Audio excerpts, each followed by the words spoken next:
Hello friends, welcome to exam prep channel. आज से मैं इस चैनल पे स्टार्ट कर रहा हूं आप लोगों के लिए जीके का चैलेंज। इसमें डेली कुछ क्वेश्चंस दिए जाएंगे क्विज के फॉर्म में, और ये है जीके क्विज नंबर 1। यदि आप थोड़ा भी मन से पढ़ते हो तो इन 20 प्रश्नों में से 12 का सही उत्तर देकर बताओ। तो चलिए स्टार्ट करते हैं आज का जीके चैलेंज। पहला प्रश्न है आपके सामने, निम्नलिखित में से कौन सा एक कार्यशील पूंजी माना जाता है? और आपके ऑप्शंस हैं रुपए, पैसे, मशीन, भवन या उपकरण। और सही उत्तर क्या होगा बताना है आपको, कमेंट में बताइएगा। तो इसका जो सही उत्तर होगा वो होगा रुपए, पैसे। कार्यशील पूंजी किसी को कहते हैं? अर्थात वर्किंग कैपिटल, जो कि कोई भी प्रोडक्ट बनाने के काम आता है, जिस चीज का यूज होता है बार बार, तो वो हो गया वर्किंग कैपिटल। तो मनी अर्थात रुपए पैसे जो हैं वो क्या हो गए? वो हो गए वर्किंग कैपिटल, इसको मनी कहेंगे। और बाकी जो हैं ये सारे के सारे मशीन, भवन और उपकरण क्या है? ये है फिक्स्ड एसेट्स। फिक्स्ड एसेट्स, इनका प्रयोग करके क्या होता है? उत्पादन होता है। इसकी बार बार हमें जरूरत नहीं पड़ती है, ये लगा दिया जाता है और बहुत दिनों तक इसका उपयोग किया जाता है।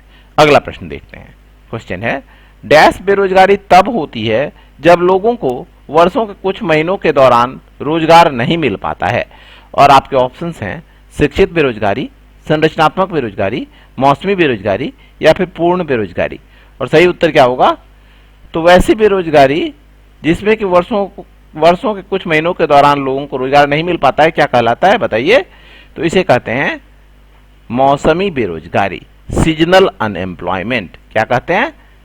सीजनल अनएम्प्लॉयमेंट, ठीक है ना। तो इसमें क्या होता है? कुछ समय तो काम मिलता है और कुछ समय तक काम नहीं मिल पाता है, बेरोजगार रहते हैं। जैसे मजदूर जो होते हैं, कृषक मजदूर, उन्हें क्या होता है, जब बुआई होती है या फिर कटाई होती है फसलों की, उस समय तो काम मिलता है, लेकिन बाकी दिनों में उनको काम नहीं मिल पाता है। तो यह है मौसमी बेरोजगारी। चलिए अगला प्रश्न देखते हैं। क्वेश्चन है, भारत में शहरी क्षेत्रों में प्रतिदिन प्रति व्यक्ति आवश्यक स्वीकृत कैलोरी कितनी है? ऑप्शंस आपके सामने है, कमेंट करके आंसर बताइए। और इसका जो सही उत्तर होगा वो क्या हो जाएगा? वो होगा 2100 कैलोरी, अर्थात 2100 कैलोरी चाहिए। किसमें? शहरी क्षेत्रों में। और क्या आप बता सकते हैं ग्रामीण क्षेत्रों में कितनी कैलोरी की आवश्यकता होती है? बताइए, ग्रामीण क्षेत्र में कितनी कैलोरी चाहिए? तो ग्रामीण क्षेत्रों में चाहिए 2400 कैलोरी। 2400 कैलोरी क्यों चाहिए ग्रामीण क्षेत्र में ज्यादा? क्योंकि ग्रामीण क्षेत्र में जो है वहां पे शारीरिक परिश्रम ज्यादा होता है, इसीलिए वहां पे ज्यादा कैलोरी की जरूरत होती है।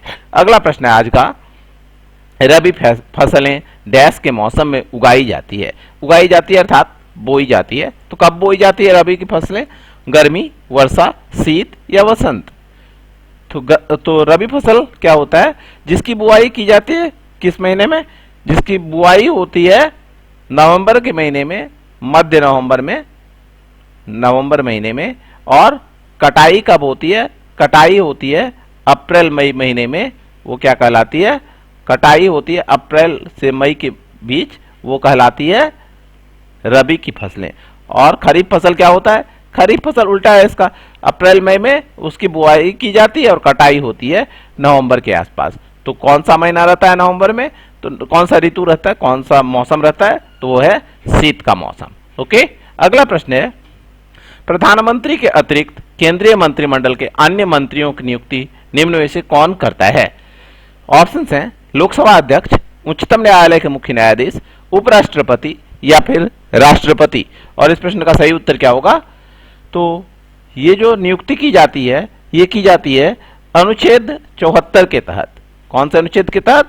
अनुच्छेद 74 के तहत भारतीय संविधान में प्रावधान है केंद्रीय मंत्रिपरिषद का, जिसका प्रमुख होता है प्रधानमंत्री। और प्रधानमंत्री के सलाह पे ही केंद्रीय मंत्रिपरिषद के अन्य मंत्रियों की नियुक्ति की जाती है। किसके द्वारा? राष्ट्रपति के द्वारा। अगला प्रश्न है आपके लिए, निम्नलिखित में से कौन भारत के उपराष्ट्रपति को पद और गोपनीयता की शपथ दिलाता है?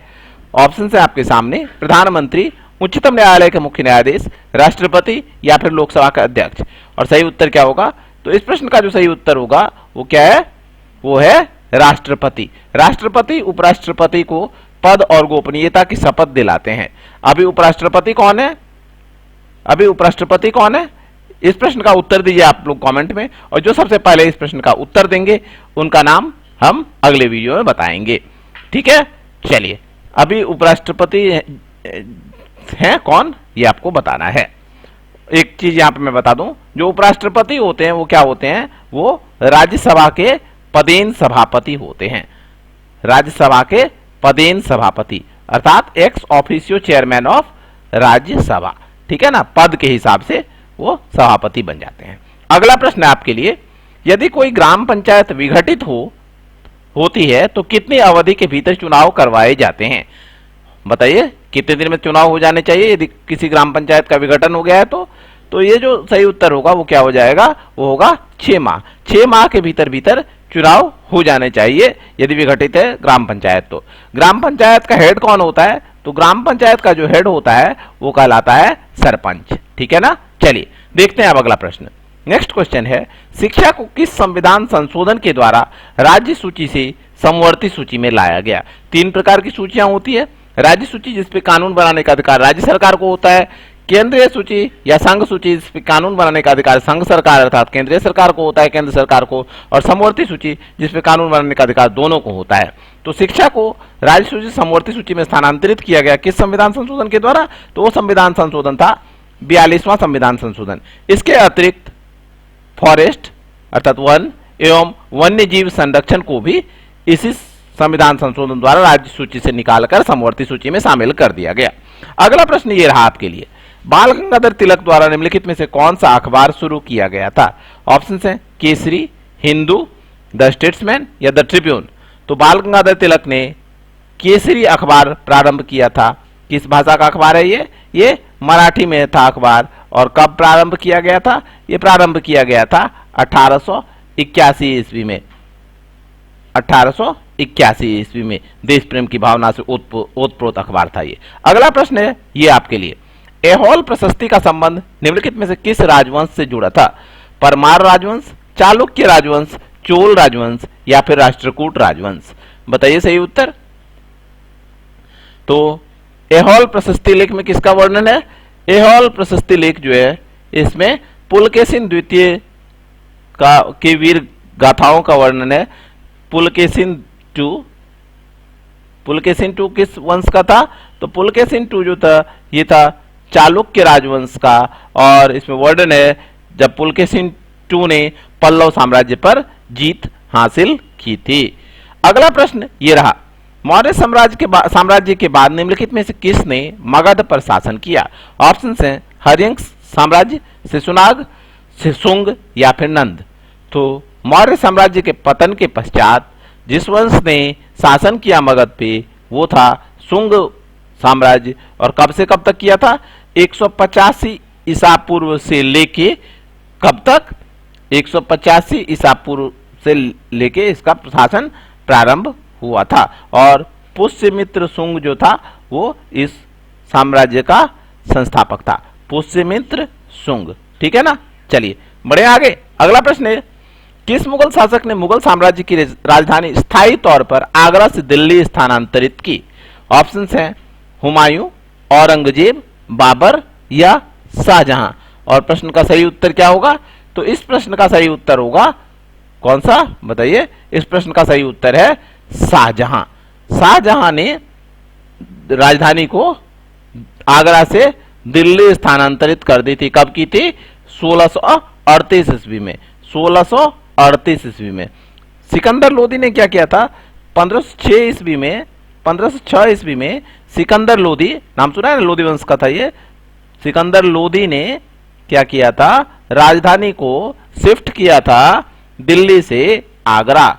दिल्ली से आगरा शिफ्ट कर दिया था सिकंदर लोदी ने, और इसी को बाद में क्या किया? आगरा से दिल्ली स्थानांतरित किया शाहजहां ने 1638 में। ओके, अगला प्रश्न ये रहा, सलाल बांध निम्नलिखित नदियों में से किस नदी पर बनाया गया है?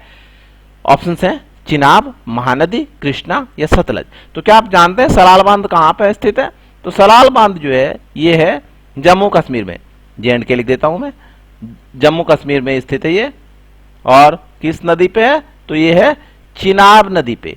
और इंडस वाटर ट्रीटी के तहत बनाया गया यह पहला बांध था, जम्मू कश्मीर में भारत द्वारा बनाया गया पहला बांध था। ओके, अगला प्रश्न है आपके लिए, ग्लाइकोलिसिस का अंतिम उत्पाद क्या होता है? ऑप्शंस हैं ethyl alcohol, carbon dioxide, pyruvic acid या फिर ग्लूकोज। तो क्या है ग्लाइकोलिसिस का अंतिम उत्पाद, बताइए फटाफट। तो ग्लाइकोलिसिस का जो अंतिम उत्पाद है वो है पायरुविक एसिड। पायरुवेट बनता है और H+ आयन निकलता है, और H+ आयन जो है इससे क्या मिलती है, एनर्जी मिलती है और NADH और ATP प्राप्त होता है। अगला प्रश्न ये रहा आपके लिए, धरती पर 1 डिग्री देशांतर की दूरी निम्नलिखित में लगभग किसके बराबर होती है? 24 किलोमीटर, 69 किलोमीटर, 111 किलोमीटर या 152 किलोमीटर। और सही उत्तर क्या होगा? तो इस प्रश्न का सही उत्तर होगा 111 किलोमीटर होती है धरती पर 1 डिग्री देशांतर की दूरी। औसत दूरी है ये, क्योंकि क्या होता है, इक्वेटर पे अलग होता है ये भूमध्य रेखा पर, अर्थात इक्वेटर पे दूरी कम होगा या ज्यादा होगा, बताइए। तो इक्वेटर पे अलग होता है और जो पोल्स हैं वहां पे ये दूरी अलग होती है। इक्वेटर पे कितना है, इक्वेटर पे हो जाता है ये दूरी 110.56 किलोमीटर, और पोल्स पे ये होता है कितना, पोल्स पे हो जाता है 111.69 किलोमीटर। 70 भी कह सकते हैं, ठीक है ना, केम है या दोनों है, याद रखेंगे हम लोग। चलिए बढ़ते हैं आगे, देखते हैं अगला प्रश्न। नेक्स्ट क्वेश्चन है आपके लिए, पृथ्वी के कितने प्रतिशत भागों पर महाद्वीपों का विस्तार पाया जाता है? आपके ऑप्शंस हैं आपके सामने, कमेंट करके आंसर बताइए। तो इस प्रश्न का जो सही उत्तर होगा वो क्या होगा, वो होगा 29 से 30% भाग पर क्या है, महासागर पाया जाता है, सॉरी महाद्वीप पाया जाता है, और 70 से 71% भाग जो है ये जल से भरा हुआ है। 71% भाग जल से भरा हुआ है महासागरों से, और 29% भाग पे स्थल है। ओके, अगला प्रश्न ये रहा, निम्नलिखित में से किस वैज्ञानिक ने पहली बार जीवित कोशिका के लिए प्रोटोप्लाज्म शब्द का प्रयोग किया? और आपके ऑप्शंस हैं रॉबर्ट हुक, ल्यूवेनहॉक, पुरकिंजे या फिर रॉबर्ट ब्राउन। और प्रश्न का सही उत्तर क्या होगा? तो प्रोटोप्लाज्म शब्द का सबसे पहले प्रयोग किया गया 1839 ईस्वी में, 1839 ईस्वी में एनिमल एम्ब्रायो में यह प्रयोग किया गया था, प्राणी के एम्ब्रायो में। और किसके द्वारा किया गया था? तो ये किया गया था ई पुरकिंजी के द्वारा। अगला प्रश्न आपके लिए, मानव त्वचा का अध्ययन करने वाले विज्ञान की शाखा को क्या कहते हैं? आपके ऑप्शंस हैं टेरिडोलॉजी, स्किनोलॉजी, डर्मेटोलॉजी या फिर बायोफिजिक्स। और सही उत्तर क्या हो जाएगा, बताइए फटाफट। तो इसका सही उत्तर है डर्मेटोलॉजी। मानव इस त्वचा का जो अध्ययन होता है वो डर्मेटोलॉजी के अधीन किया जाता है, के अंतर्गत किया जाता है। टेरिडोलॉजी क्या हो गया, टेरिडोफाइट्स का अध्ययन। स्किनोलॉजी कोई ऐसा टर्म नहीं है। और बायोफिजिक्स क्या हुआ, फिजिक्स की अवधारणाओं का बायोलॉजी में जो इंप्लीमेंटेशन है वो बायोफिजिक्स कहलाता है। अगला प्रश्न ये रहा, योग्यतम की उत्तरजीविता का सिद्धांत निम्नलिखित में से किसने दिया? Charles Darwin, Albert Einstein, Gregor Mendel या फिर लैमार्क, अर्थात सर्वाइवल ऑफ द फिटेस्ट।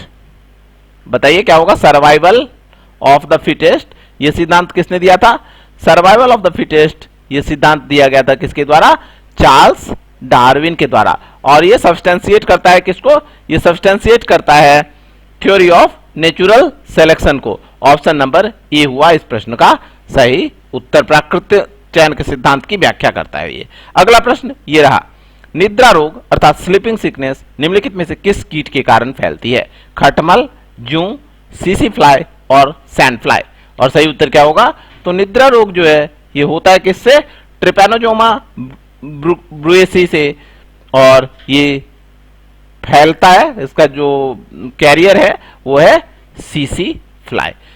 तो इन 20 प्रश्नों में से आपने कितने प्रश्नों का सही उत्तर दिए कमेंट में जरूर से बताना। और वीडियो पसंद आया तो लाइक करना, लाइक करने के साथ शेयर करना इसे अपने दोस्तों और स्टडी ग्रुप्स में, और अपने अन्य साथियों के साथ, अपने जो भी जानकार हैं आपके उनके साथ, और उन्हें भी बताइए कि हमारे चैनल पे जी के चैलेंज चल रहा है, तो इसमें पार्टिसिपेट करने ज़्यादा से ज़्यादा। चैनल को सब्सक्राइब नहीं किया तो सब्सक्राइब कर लें, और वहीं पे एक आपको घंटे का निशान दिखेगा, उसको आप दबा लें, जिससे कि आपको तुरंत पता चले जैसे ही नया चैलेंज आए आपके सामने। धन्यवाद फ्रेंड्स, मिलेंगे अगले वीडियो में एक नई जीके क्विज के साथ। Thank you.